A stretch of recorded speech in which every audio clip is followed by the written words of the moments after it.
विपुल अगम, जो आदि आचार्य है कवियों के, श्री वाल्मीकि। तो ये भी धरती पर है, लेकिन कवियों की आदि कवि कौन? ब्रह्मा जी। आदि कवये ब्रह्मणे, जो वेदों से आगम निगमों से युक्त हैं, कवि कुल आगम, वो भी अपनी वाणी से, अपने पुरुषार्थ कर्म के द्वारा इस मिलन की प्रीति को अभिव्यक्त नहीं कर सकते। ऐसे श्री राम भरत जी से मिले, दोनों समाज बैठ लिए हैं और आज परस्पर जब मिले, पीछे से तख्तरानियां आदि आई हैं, सब आई हैं, तो सबसे पहले यहाँ राम जी प्रथम राम भेंट कैकेयी, राम जी सबसे पहले कैकेयी मैया को प्रणाम किए, उसका आशीर्वाद दिया। सरल स्वभाव भगति मति भी, कैकेयी को क्यों प्रणाम किया? यहाँ तुरंत उत्तर है चौपाई में, वो उस कैकेयी को प्रणाम है जो सरल स्वभाव भगति मति भेयी, सरल स्वभाव वाली है और भगति मति भेयी, भक्ति की मति वाली है, अथवा तो भगति मति कौन? श्री संत जी को भेयी मैंने जन्म देने वाली है। इसीलिए राम ने सबसे पहले संत की जननी को प्रणाम किया। हे मां, तूने मेरे लिए विधवापन ले लिया, मेरे लिए अपजस ले लिया, मेरे लिए कलंक ले लिया, मेरा तुझे प्रणाम है। और तब भेंट रघुबर मात सब, फिर राम जी अपनी सब माताओं से मिले, सबसे मिले परस्पर। और यही परस्पर के क्रम में अभिवादन जब होने लगा, तो अब भीलराज गुहा जब प्रणाम करने लगे दूर से ही, तो अब की बार श्री वशिष्ठ जी ने भीलराज को जबरदस्ती अपने गले से लगा लिया। राम सखा ऋषि बरबस भेंटा, राम सखा ऋषि बरबस भेंटा, जबरदस्ती। और गोहराज को मन में सोच रहा था, महाराज हम जाति के थोड़ा कम हैं, आप ब्राह्मण हैं, जहाँ तक ब्राह्मण की छाया पड़े और अन्य जाति वालों को तो वहाँ तक कदम तब तक रखना भी नहीं चाहिए जब तक कि ब्राह्मण की छाया वहाँ से हट न जाए। और नियम भी है, धर्म की तो गूढ़ चर्चा है। आज भी ग्रामीण क्षेत्रों में हम देखे हैं बहुत जगह पर कि अगर जो है ब्राह्मण आ रहा है तो जहाँ तक उसकी छाया पड़े वहाँ तक जो है रास्ता खाली कर दिया जाता है। क्यों? बोले ब्राह्मण आ रहे हैं, संत आ रहे हैं, उनकी छाया में भी पैर न पड़े।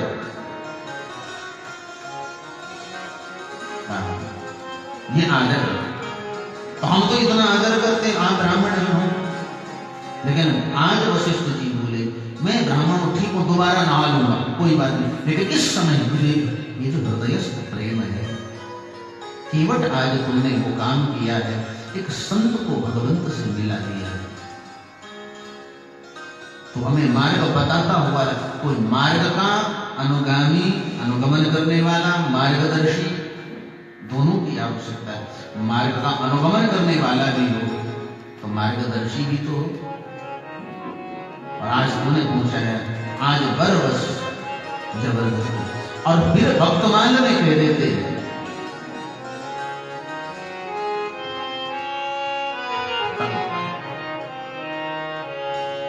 भक्ति ही पचर पाछे, भक्ति ही पचर पाछे, मायावाद टारी तीनों, भक्ति ही पचर पाछे, मायावाद टारी तीनों, तीनों सरकार को गुहरो देखी, तीनों सर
विषम गुण कर्म विभाग बनाई। आज वशिष्ठ जी कहते हैं कि ये सब हम एक तरफ रखते हैं, प्रेमी प्रेम न मिले मंदिर में, प्रेम न हाट बिकाए। प्रेम कहीं नहीं मिलता, कोई बाजार में थोड़ी मिलता, प्रेम मंदिर में भी नहीं मिलता। प्रेमी आपको संत ही बनाएगा, गुरु ही बनाएगा, बस एक ही चीज, क्योंकि वो भगवान का प्रेमी है, वो जानता है प्रेम क्या है। और भगवान को प्रिय कोई कौन है? सोई मम प्रियतम, वही मेरा प्रियतम है, राम जी की घोषणा। सोई मम सेवक प्रियतम मम सोई, मम अनुशासन माने जोई, जो मेरे अनुशासन में रहते। और भगवान के अनुशासन में कौन रहता है? भक्त। तो भगवान का परम प्रिय कौन है? भक्त। इसलिए राम जी कहते हैं, जो जानते हैं स्वभाव, राम ही केवल प्रेम पियारा, राम ही केवल प्रेम पियारा,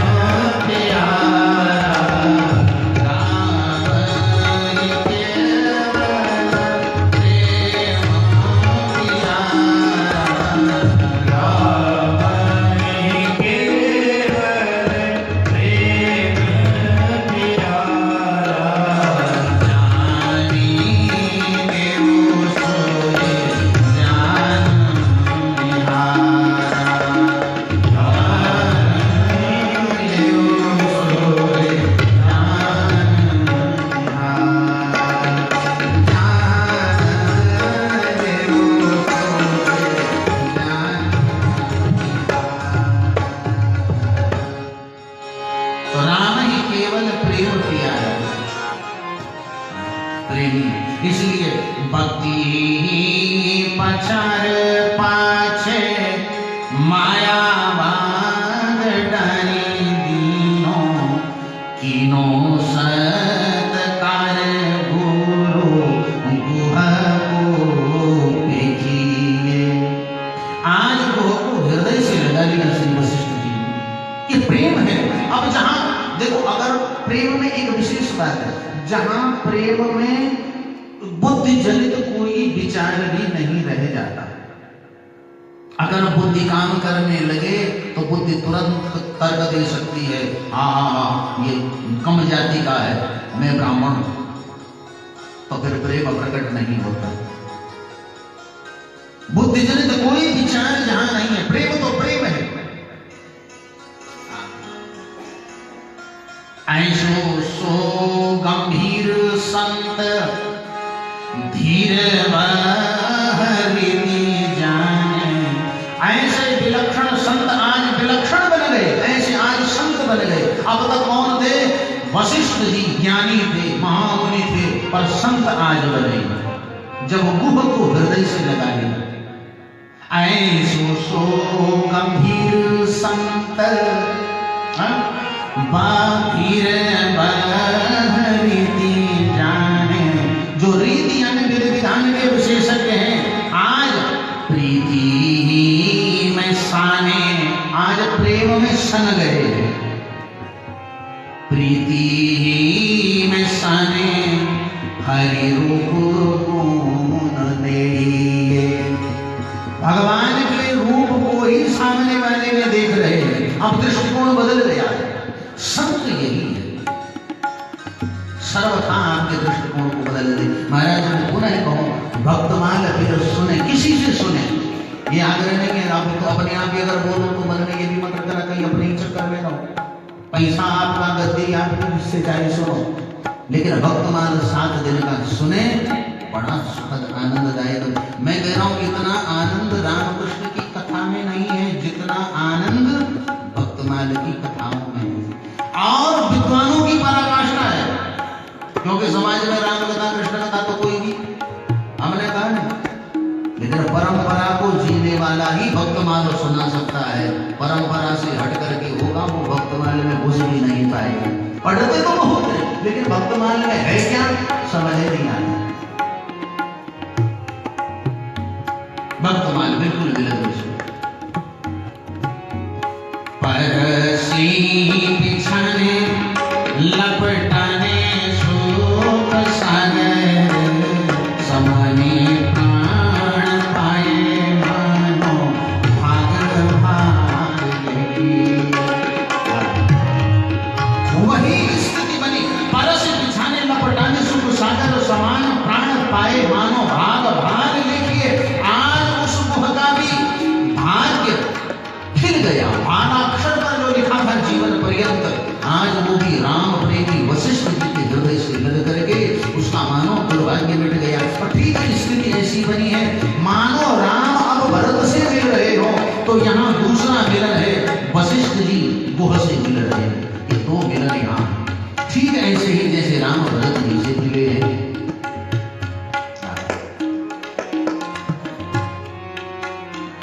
प्रेम की बात हो, ये प्रेम की बात है पानी में समात नहीं। तो ऋषि जी यही कहते हैं, कभी कुल अगम कर्म मन वाली मैं कह नहीं सकता, मिलन प्रीति की बजाय बखानी, कभी कुल अगम कर्म मन वाली। तो यहाँ प्रियादास जी कहते हैं भक्तमाल में कि ये प्रेम की बात है, वाणी में समा नहीं सकती। अति अकुलात कहो कैसे मैं किसी की इस प्रेम में तो बहुत अच्छे अच्छे बुद्ध जैसे अकुला जाते हैं। दो शब्द हैं साहित्य में, आकुल और व्याकुल। व्याकुल में थोड़ा दुख झलक जाता है, पर आकुल में कोई दुख नहीं है। अभी तो प्रेम की मस्ती में आदमी रो रहा है। आकुलता है भगवान से मिलने की। आकुल की स्थिति क्या है? मन को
सभी होते हैं। दुनिया में जो आया है वो ऐसा कोई नहीं है जो ईश्वर को न मानता हो। अपने अपने स्तर पर सभी मानते हैं, सब आस्तिक हैं, नास्तिक कोई नहीं है। अंतर इतना है आस्तिक और नास्तिक में कि एक ईश्वर की प्रत्यक्ष सत्ता को सामने मानता है और एक कहता है कि अरे कहाँ होता तो मुझे दिख न जाता। शब्द क्या है? परसों वो कह रही थी वो उद्घोषिका जी, अस्थि और नास्ति शब्द। तो अस्थि मन है। अपने राम जी अंग्रेजी इतना जानते नहीं, आप सब अंग्रेजी के विद्वान हैं, लेकिन जो भी है सुना सुनाया वो मैं फिर लोगों को ही सुना देता हूँ ताकि अगर कहीं खराब हुई तो अपने आप ठीक कर लेना, अपना टेंशन नहीं। क्या अंग्रेजी में 12 सेंटेंस आप बनाते हैं, 3 विभाग के 4 सेंटेंस बनाते हैं, 5 प्रेजेंट और फ्यूचर, लेकिन सारे सेंटेंस टिके किस पर है? तो वो जो सेंटेंस टिके हैं सब वो है प्रेजेंट टेंस। मैं प्रेजेंट में तो पास्ट होगा तो फिर फ्यूचर भी जब वो खिसकेगा तभी ना फ्यूचर आएगा। उस पर भी प्रेजेंट टेंस का बीज क्या है? देखिए प्रेजेंट टेंस तो है लेकिन प्रेजेंट कंटिन्यूअस टेंस, प्रेजेंट भी हो और कंटिन्यूअस भी हो। अगर ये नहीं होगा तो आप कुछ भी अन्य नहीं बना सकते, प्रामाणिक नहीं कर सकते। प्रेजेंट भी हो लेकिन प्रेजेंट कंटिन्यूअसली हो, निरंतर भी हो। ये है अस्थि, परमात्मा तो है, ये आस्तिकता है। ये ना हो तो नास्तिकता की कोई सत्ता ही नहीं है। अब बताओ पास्ट तुम्हारे, नास्तिक क्या है? जिसे तुम जान नहीं पा रहे हो, समझ नहीं पा रहे हो। अब बताओ पास्ट टेंस है, मेरठ का घंटाघर हमारे सामने खड़ा है, प्रेजेंट भी है, कंटिन्यूअस भी है, लेकिन उसी में देखिए उसे बनाया किसने? बोले पता नहीं, कोई तो होगा जिसने बनाया। तो नहीं जानते वो नास्तिकता है, ना अस्थि है, नाम में भी अस्थि है, ना अस्थि, नास्तिक ना अस्थि है, पर हम जानकारी नहीं है उस है बने की। हमारे सामने अस्थि, भाई यही खेल है, समझाने के अपने अपने ढंग है, यही खेल है। ईश्वर को सभी मानते हैं, लेकिन जो ईश्वर को सांसारिक गतिविधि या अज्ञान जनित या जितना है उतना जीते हुए कभी जानने की चेष्टा नहीं करी, वो जीव संसार में चलते हुए व्याकुल हो जाता है, दुख से संलग्न है।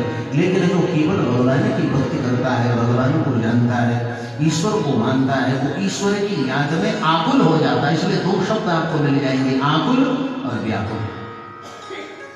आकुल का वहां है अकुलाए खगनाथ, गरुड़ जी अकुला रहे शब्द मिल गए, काकभूषण जी अकुला गए, हनुमान जी अकुलाए, बानर अकुलाए, ये तो कांड में बाण वर्षा में बानर जो है वो अकुला गए क्योंकि राम जी की तरफ है, लेकिन राक्षसों के लिए ये तो क्या बड़े व्याकुल हो गए क्योंकि रावण की तरफ है। शब्दों का चयन है। तो प्यारे, भगवान के दुख में जो रोता है, अकुलाने का लक्षण मम गुण गावत पुलक शरीरा, भगवान की याद में जो रहे रोए, पुलक शरीर हो, गदगद गिरा नयन वह नीरा, ये अकुलाना। तो आज वशिष्ठ जी और वो दोनों मिलकर के अकुला रहे हैं, परस्पर सुंदर प्रेम भेंट हुई। गुरु और माताओं की बड़ी विलक्षण स्थिति है, दोनों उस समय पर तेई अवसर कर हर्ष विषाद, दोनों उपस्थित होंगे, हर्ष भी और विषाद भी एक साथ चित्रकूट में आए हैं। ध्यान देना, ये चित्रकूट कौन है? राम कथा मंदा के लिए चित्रकूट चित चार, तुम्हारा चित्त ही चित्रकूट है जिसमें जन्म जन्मांतरों के अनेकों चित्र लटके हुए स्टोर है। अब जैसे जैसे आपने स्टोर किए होंगे, कुछ आंखों से देख के, कुछ कानों से सुन के, जैसी जैसी कल्पनाएं हैं, भीतर के उस स्टोर को खाली करोगे, गोदाम खाली होगा, तब नया ताजा ताजा माल उसमें जाएगा। हाँ, जो जीएसटी से युक्त है, ईमानदारी से सब कर को भरे जा रहे हैं, बढ़ेगा। आप कानून का पालन कर रहे हैं, अभी तक बिना जीएसटी के माल था, बाहर करो। हाँ, यही स्थिति चित्रकूट चित्र। अच्छा, सुनते हैं पुराणों में यमराज के यहाँ चित्रगुप्त रहते हैं, जो लेखा जोखा रखते हैं। वो कौन है? वो आपका चित्त ही वो चित्रगुप्त है, निरंतर आपके साथ है। आप बाथरूम में हो, घर में हो, रसोई में हो, मंदिर में हो, झूठ बोल रहे हो, चोरी कर रहे हो, जो आप कर रहे हैं, पूजा कर, बताओ आपका चित्त आपके साथ कब नहीं है? अरे यहाँ तक कि तुम सो गए, वो फिर भी जगा हुआ तुम्हें देख रहा है, ये सो रहा है। तुम सो गए, वो फिर भी जगा है, वही तुम्हारे के कर्मों का लेखा जोखा रख रहा है। वही फिर काल है, काल मैंने समय, समय के अनुसार उसी के अनुरूप तुम्हें हानि लाभ जन्म मरण जस अप जस विधि, विधि मैंने सिस्टम, विधिहात तुम्हें उपलब्ध होने वाला है। कर्म प्रधान विश्व करेगा, कर्म प्रधान विश्व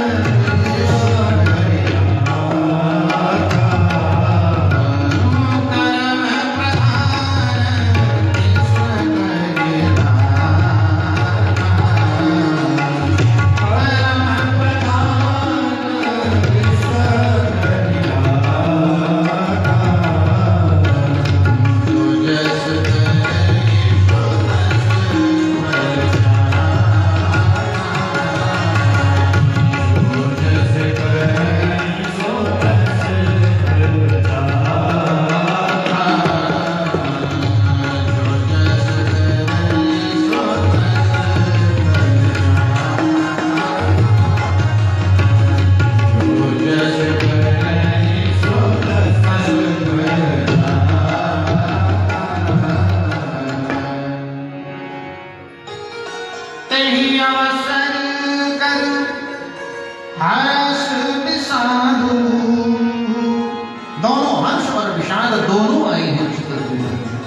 हर्ष क्या है कि हमें राम मिल गए। भरत जी के मन में हर्ष है, अयोध्या वासियों के मन में हर्ष है, और राम लखन सीता जी के मन में हर्ष है। हर्ष का वातावरण है, अपने मिल गए अपने। अरे इतनी भीड़ भड़ाका हो गया ना कि वो जो कोल भीलवासी दूर से ही प्रणाम करते थे और करते थे, वो भीड़ को भी जो है जब गले लगाते देखा वशिष्ठ जी के, तो उनको भी मौका मिला। अरे हम भी जो है, हमारी जाति को भी तो सम्मान मिल गया। ये हर्ष का विषय है, वरना सबसे कठिन जाति अवमान, सबसे कठिन है जाति का अपमान। आज सम्मान में हर्ष है, लेकिन आज साथ में विषाद भी खड़ा है। क्यों? राम जी को कौन सुनाए कि अब जो है दशरथ जी का मरण हो गया। अब तक राम जी को अंतर्यामी है, लेकिन लीला में पता नहीं है, किसी ने सूचना ही नहीं। इसीलिए ते अवसर कर हर्ष विषाद, यही विषाद उपस्थित हो गया। विषाद की स्थिति से ही भगवद गीता शुरू है। अर्जुन विषाद योगो नाम प्रथमो अध्याय। जीवन में दुख हो कोई बात नहीं, पर जीवन में विषाद नहीं होना चाहिए। क्यों? ऐसी स्थिति जहां बुद्धि निर्णय न ले सकती, मूढ़ स्थिति, उसका नाम है विषाद। जीवन में दुख तो आएगा, पर जीवन को विषाद युक्त मत बनाइए, किम कर्तव्य विमूढ़ता मत लाइए। अब भगवद गीता में क्या है? अर्जुन के पास गांडीव धनुष है, बल है, भगवान है, बड़े बड़े महारथी हैं, धर्म है, अपना पुण्य है, आत्मबल है, कोई पाप नहीं किया है।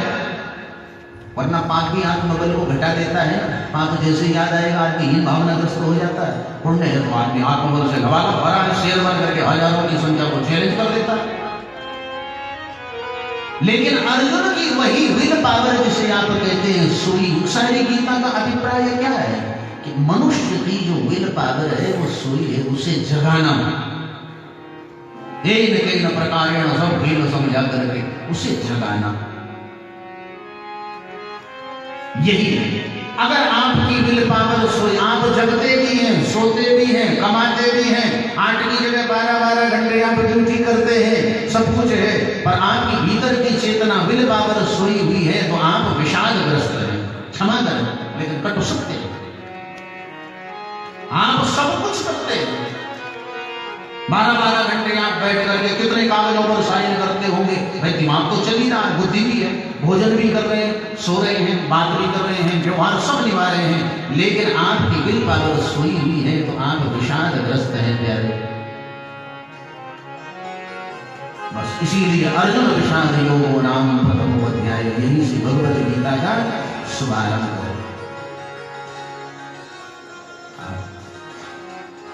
तब कोई अनुभवी काम आता है, गुरु काम आए।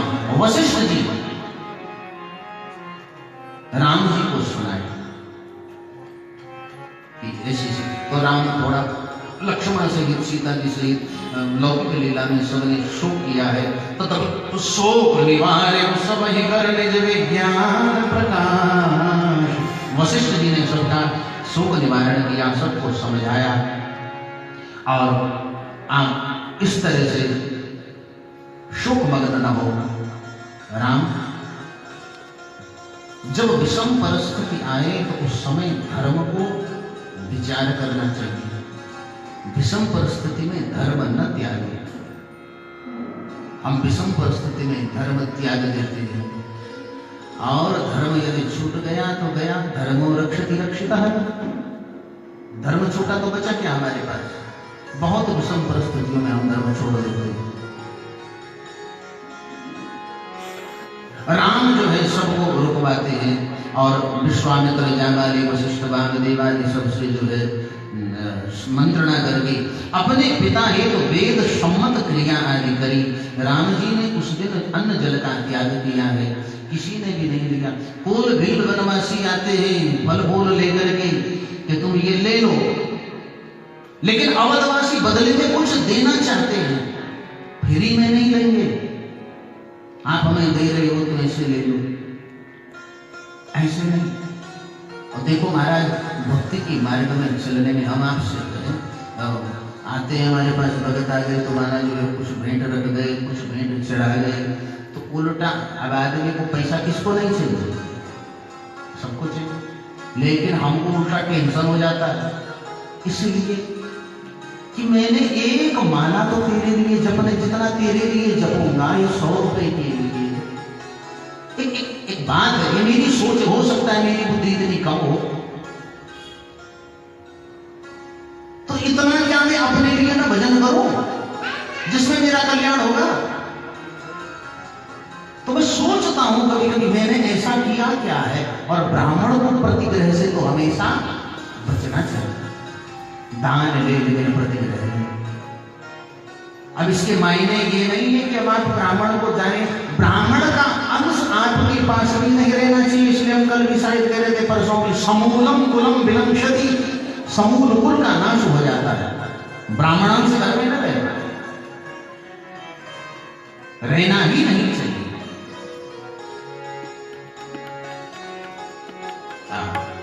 अवधवासी यही अयोध्या का मतलब शरीर का ठीक ढंग से अभ्यास करना। अयोध्यावासी कहते हैं भैया वनवासी तुम हमारे लिए लाए हुए फल आदि, लेकिन हम बदले में तुम्हें कुछ ना कुछ देंगे, तब लेंगे, नहीं तो हम नहीं लेने वाले। और वनवासी कहते हैं हम ही यदमवती दरस तुम्हारा। जिस अवध में राम और भरत ये दो रहते हैं, ऐसे नागरिक जहां के हो, चाहे तो यहाँ अयोध्या के नागरिकों को आने की क्या जरूरत थी? राज परिवार का झगड़ा था, सिंहासन का निर्णय लेना था, ले लेते। सैनिकों की कमी नहीं थी, यहाँ से दूर इधर उधर चलते। लेकिन सारे अवधवासी सब कुछ छोड़ करके संत का अनुसरण करते हुए भगवंत के पास धर्म निभाने पहुंचे हैं।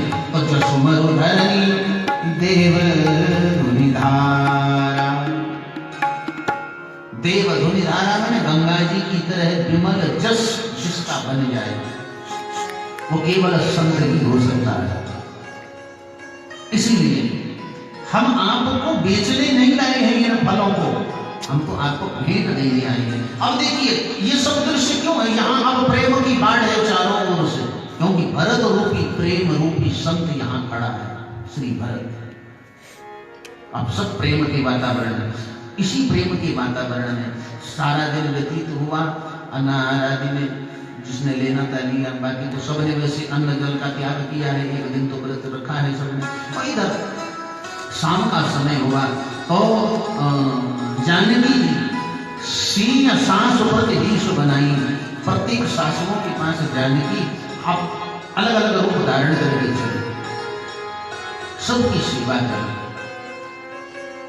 और जब कैकेयी जी के पास पहुंची तो कैकेयी जी एकदम सकुचा गई। अवनी जवनी जांचत कैकेयी, जमीन की ओर देखती है कैकेयी मैया, हे धरती तू फट क्यों नहीं जाती? लेकिन जानकी सामने है, जानकी अंदर की जानती है। जानकी कैकेयी मैया के चरणों को गोद में रखती है, उन्हें दबाती और मन ही मन कहती है, माँ मैं इस धरती की बेटी हूँ, ये धरती नहीं फटने वाली, तूने ऐसा किया ही नहीं, ये तो सब इस राम जी का और मेरी इच्छा थी। और तुम तो वो माँ हो जिसने अपने संतान के सुख के लिए कलंक ले लिया, विधवापन ले लिया। हम आपके ऋणी हैं, हमें तो बार बार अवतार लेना पड़े, तब भी आपके ऋण से हम पूर्ण नहीं हो सकते। इसीलिए महीना बीच विधि बीच नहीं, आप भले विधाता को बना लो, हे विधाता मौत दे दे, या हे धरती तू फट जाए इसमें समा जाऊं, कुछ नहीं होने वाला, क्योंकि आज इस धरती की बेटी जानकी यहां खड़ी है, खूब सेवा करती है,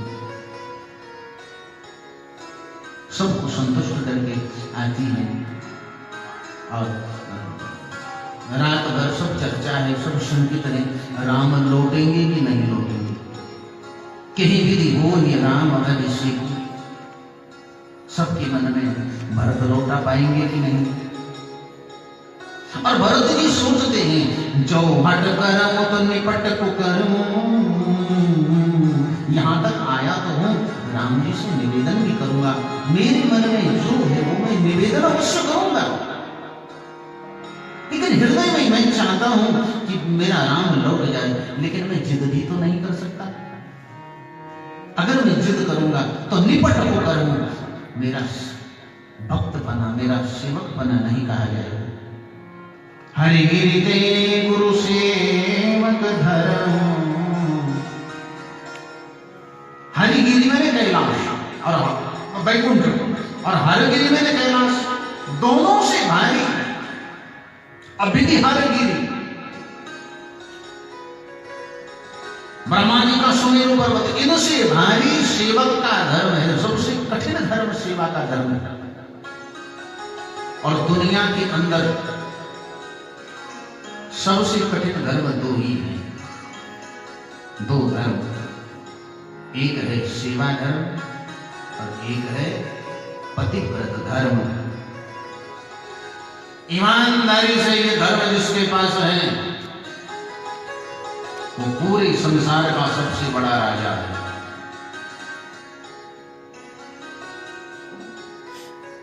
जो धार्मिक होता है ना वो भगवान को चैलेंज कर देता है, मेरा संकल्प है, बता तेरा भजन किया कि नहीं किया ईमानदारी से, आज दिन मेरे साथ ऐसा क्यों है, तो आएगा भगवान है, तुम उस भगवान को डांट सकते हो, लेकिन अपनी जगह ठीक नहीं हो, भगवान को ज्यादा से ज्यादा 50 की जगह 100, 150, 500 वाली माला चढ़ा सकते हो, 1000 की जगह 2000 वाले कपड़े पहना सकते हो, लेकिन मूर्ति को ही सजाओगे, भगवान को नहीं। सबसे सुंदर चीज है अपने मन की स्थिति को सुंदर व्यवस्थित करना। तो सेवा धर्म और पतिव्रत धर्म ईमानदारी से जिसने निभाया वो भगवान को भी झुकाने का सामर्थ्य रखता है। सारी रात सब सोच में डूबे हैं क्या करना है। दूसरा दिन हुआ और सब गुरु जी के पास पहुंचे, गुरु जी कुछ तो शुरुआत करें। यहाँ आते गुरु जी ने बात समारी है कि जो है दशरथ जी का मरण गुरु जी ने सुनाया, कुछ तो सब बात का आरंभ हुआ, वरना राम जी पूछ देते हाँ भाई सबको मेरा प्रणाम है, ठीक है आए हो स्वागत है, लेकिन बताओ प्रियम किम करवाणी, वो बात वाली वही बात कर। हाँ गोपियां भगवान के पास रात के समय पहुंची, बांसुरी बजा बजा के बुलाया, वहां भगवान बोले गुरुतागमन कारण क्यों आई हो, कोई जवाब नहीं। अयोध्या वासियों के पास क्या जवाब था अगर भगवान पूछ देते हाँ भाई बताओ कैसे आना हुआ, और राम जी कहते थे कि चलो मेरा हाथ जोड़ से निवेदन है 14 वर्ष के लिए आया हूं, हम तो यहीं रहेंगे, जाओ वापस सबके सब, तो क्या राम जी की आज्ञा टल जाती?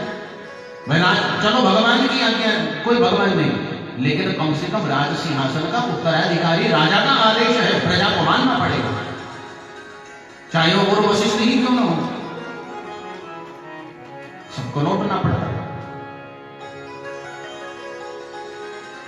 तो इसलिए गुरु जी के पास गए, गुरु जी कुछ तो शुभारंभ शुरुआत करें। तो वशिष्ठ जी राम जी को 12 विशेषण दिए हैं, यद्यपि बहुत विशद प्रसंग। प्रजानाम रंजयति, जो प्रजा का रंजन करे वही राजा है। हे राम, राम सत्य सबद सबस भगवान। राम तुम सत्य संकल्प हो, सबस अपने ही बस में रहते हैं, आप भगवान हो।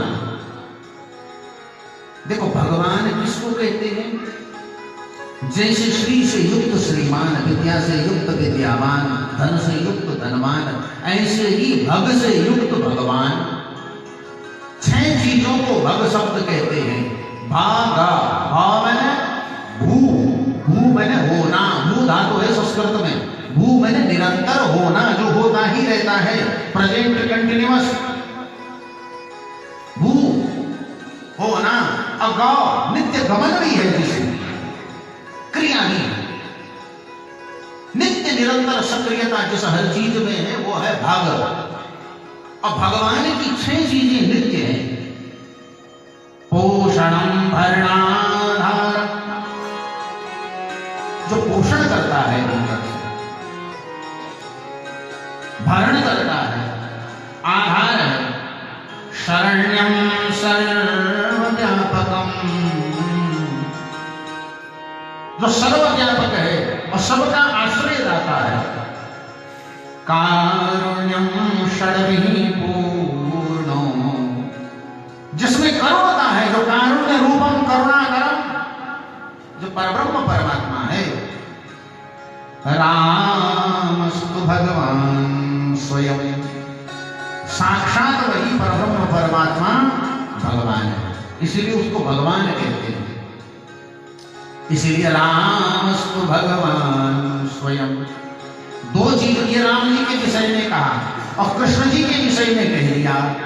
ऐश्वर्य समग्रस्य वीर्यस्य यशः श्रियः ज्ञान वैराग्ययोश्चैव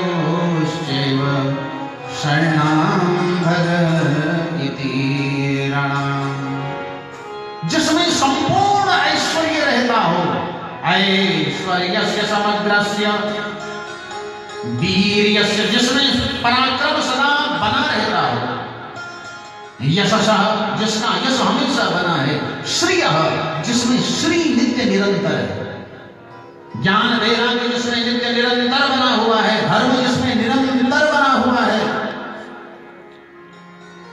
और श्री का मतलब क्या है? देखिए, श्रयते हरिन्यासा श्री, अथवा तो जिसका यश सुन करके हिनक्ति भक्ताः दोषाः, जो जिसको श्रवण करने मात्र से अपने भक्तों के दोषों को सर्वथा शमन कर देता है।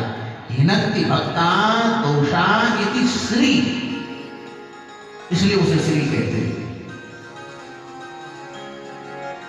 तो हे प्रभु, आप भगवान हैं, आप श्रुति से तो पालक हैं, आप वेदों की पालनहारी हैं, रघुकुल के तुसे तु श्रुति रक्षक। हे परब्रह्म परमात्मा,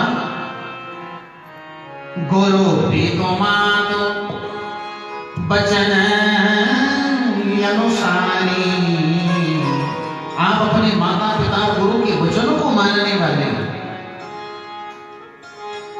आप सर्वसमर्थ हैं।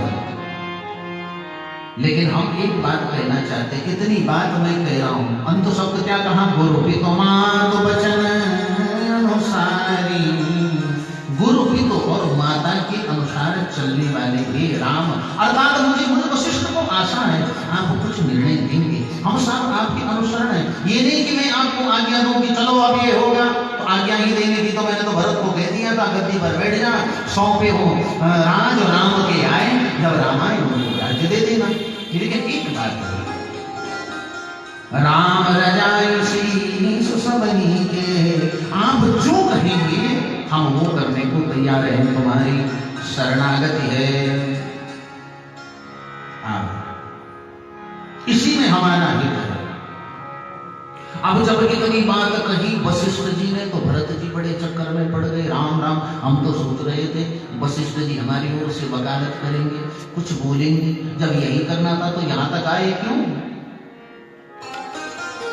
राम जी की रजाई सर्वोपरि, वो जो कहीं अच्छी बात है, लेकिन कम से कम मुझे भरत की बात भी रख लेते, मैं क्या चाहता हूं? मुझ अबोध बालक को आज गुरु ने भी अकेला छोड़ दिया। और वशिष्ठ जी को इशारा किया, गुरुदेव मैं आपसे जरा कुछ बात करना चाहता हूँ। हाँ भरत चलो। और भरत के साथ में फिर जहाँ व्यवस्था थी एकांत बैठे। कहो भरत। तो गुरुदेव आपसे निवेदन है, आप वही करें कि जिसमें राम लौट जाए। अब वशिष्ठ जी चक्कर में पड़े गए, राम लौट जाए, मैं ऐसे कैसे निर्णय दे सकता हूं? हमने तो कह दिया, आप जो बोलना था राम तो जो कहो। तो हम गुरुदेव राम लौटे। अच्छा तो तुम्हारे मन में क्या है भरत? बोले मैं चाहता हूं राम लौटे, उनकी जगह पर मैं रहूं। हम रह गए, लक्ष्मण लौट जाए, जानकी लौट जाए, मैं रह गया। तो बोले फिर यहाँ बोले यहाँ अगर क्या नाम है भरत और शत्रुघ्न हम दोनों भाई। तो वशिष्ठ जी बोले तुम मुझसे ऐसा आग्रह क्यों कर रहे हो? बोले गुरुदेव केवल इसलिए, मैं जानता हूं आप सोई गोसाई हैं। कौन गोसाई हैं? बोले विश्वामित्र जी को श्रुतियों ने महर्षि माना। विश्वामित्र जी पहले विश्वजित राजा थे, लेकिन जब उन्होंने तप समारंभ किया वशिष्ठ जी की ऐश्वर्य को देखते हुए, एक बार संपूर्ण सेना लेकर के वशिष्ठ जी के आश्रम पर पहुंच गए थे। वहां नंदनी गौ की द्वारा विश्वामित्र की सारी सेना का ऐसा सत्कार किया, ऐसा सत्कार। महाराज बड़ा आनंद आया उस सत्कार में।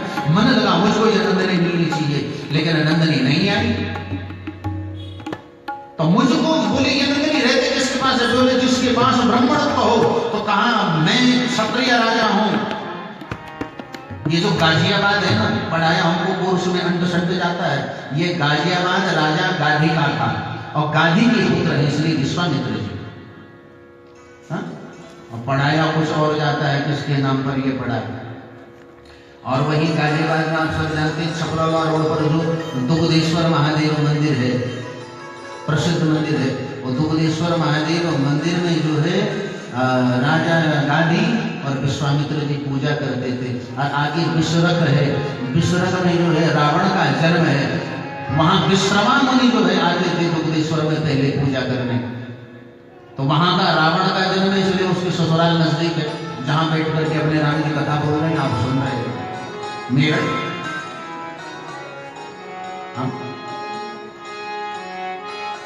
तो विश्वामित्र जी क्षत्रिय से ब्रह्मर्षि बने, श्रुतियों ने महर्षि माना, ब्रह्मा ने महर्षि माना, लेकिन जब तक हे गुरुदेव आपने उनको ब्रह्मर्षि नहीं माना, तब तक विश्वामित्र शरीर के तपस्वी को ब्रह्मर्षि की उपाधि नहीं मिली। आपने बहुत दिव्य प्रक्रियाएं की है। इला नाम की स्त्री को सुद्युम्न नामक पुरुष में परिवर्तित कर दिया आपने। भागवत में कथा की भगीरथ जी का जब जन्म हुआ था ना, जिन भगीरथ जी गंगा जी लाए, वो जब जन्म लिए थे तो उनके शरीर में हड्डियां नहीं थी। बड़ी विचित्र कथा है उनकी। तब ठाकुर जी की कृपा से भागवत जी को सुनाने का अवसर मिला, तो फिर अस्थियां नहीं, लेकिन आपने हे गुरुदेव उनको अस्थिमय बनाया। भरत जी कह रहे हैं हे गुरुदेव हमारे पूर्व पुरोहित राजा रघु की जन्म पत्री में एक योग बना हुआ था कि जिस समय पर विवाह के समय राजा रघु 7वीं भामरी ले लेगा, तो पढ़ते ही 7वीं भामरी पढ़ते ही इसकी मृत्यु हो जाएगी। और आपने सामर्थ्य पाला कि जानते थे राजा रघु बहुत उदार चरित्र के हैं। रघुचरित्र के नाम पर तो रघुवंश नाम पड़ा इस सूर्यवंश का, आप जानते थे। तो आपने रघु का विवाह जब करवाया तो 4 भामरी पड़ी, और 5वीं भामरी में आपने कहा थम जाओ, मैं गुरु हूं, मेरे चरण हो, हमारा चरणामृत पियो, हमारा आशीर्वाद ले। और उसके बाद दुल्हन को आगे कर दिया। इसीलिए तब से फेरे भामरी में ये प्रचलन बन गया। तो गुरुदेव आपने आज तक भी रघु की 7 भामरी पूरी हुई नहीं। क्योंकि आगे बावरी तो उसी की मानी जाती है जो आगे आगे चलेगा। 4 ही बावरी हुई थी, 5वीं बावरी से दोलन आगे हो गई, 100 भरने से बच गया। आप ऐसे विधि के विधानों को भी पलटने वाले, इसलिए ये गुरुदेव मैं कहना चाहता हूं, पिता का वचन भी पूरा हो, देवताओं का कार्य भी हो, राम सेवा भी हो, लेकिन मैं भरत एक सबसे बड़ा निवेदन अकेले में इसलिए लाया हूं कि मेरी मां के कई पर जो कलंक है वो भी मिट जाए। ध्यान देना, मेरा जो प्रयास है मुझे भरत का, मेरी मां पर जो कलंक लगा है वो मिटना चाहिए। तो वशिष्ठ जी रो पड़े, भरत पुत्र हो तो तेरे जैसे।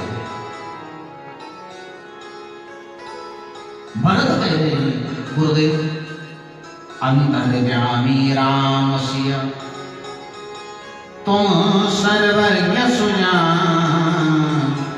मैं तुमसे निवेदन इसलिए कर रहा हूं, मेरे पास 2 हैं इस समय, तुम सर्वज्ञ हो, सब कुछ जानने वाले हो, और भगवान अंतर्यामी है। राम भीतर है तो तुम बाहर से सब कुछ जानने वाले हो। मेरे भीतर के साक्षी राम है, तो बाह्य कर्मों के साक्षी गुरुदेव आप हैं। आपके सामने पूरा भरत चल रहा है, आप मुझ पर कृपा करें। अब जौन कह तात निज की वचन प्रमाण, आपकी जैसी आज्ञा होगी भरत वैसा करेगा। और इस स्थिति को जब देखा है तो मुनि भये विदेहु, वशिष्ठ जी विदेहावस्था में पहुंच गए।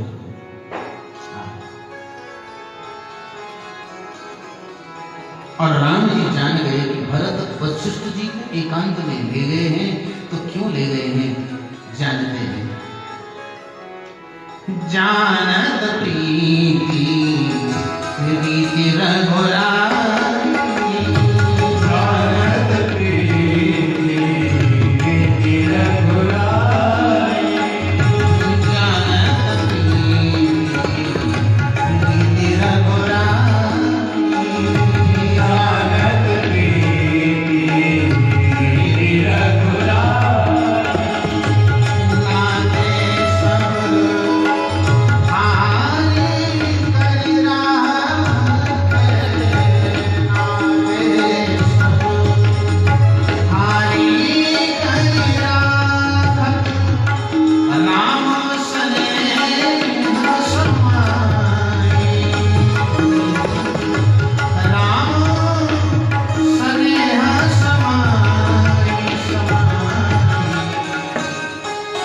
गिरी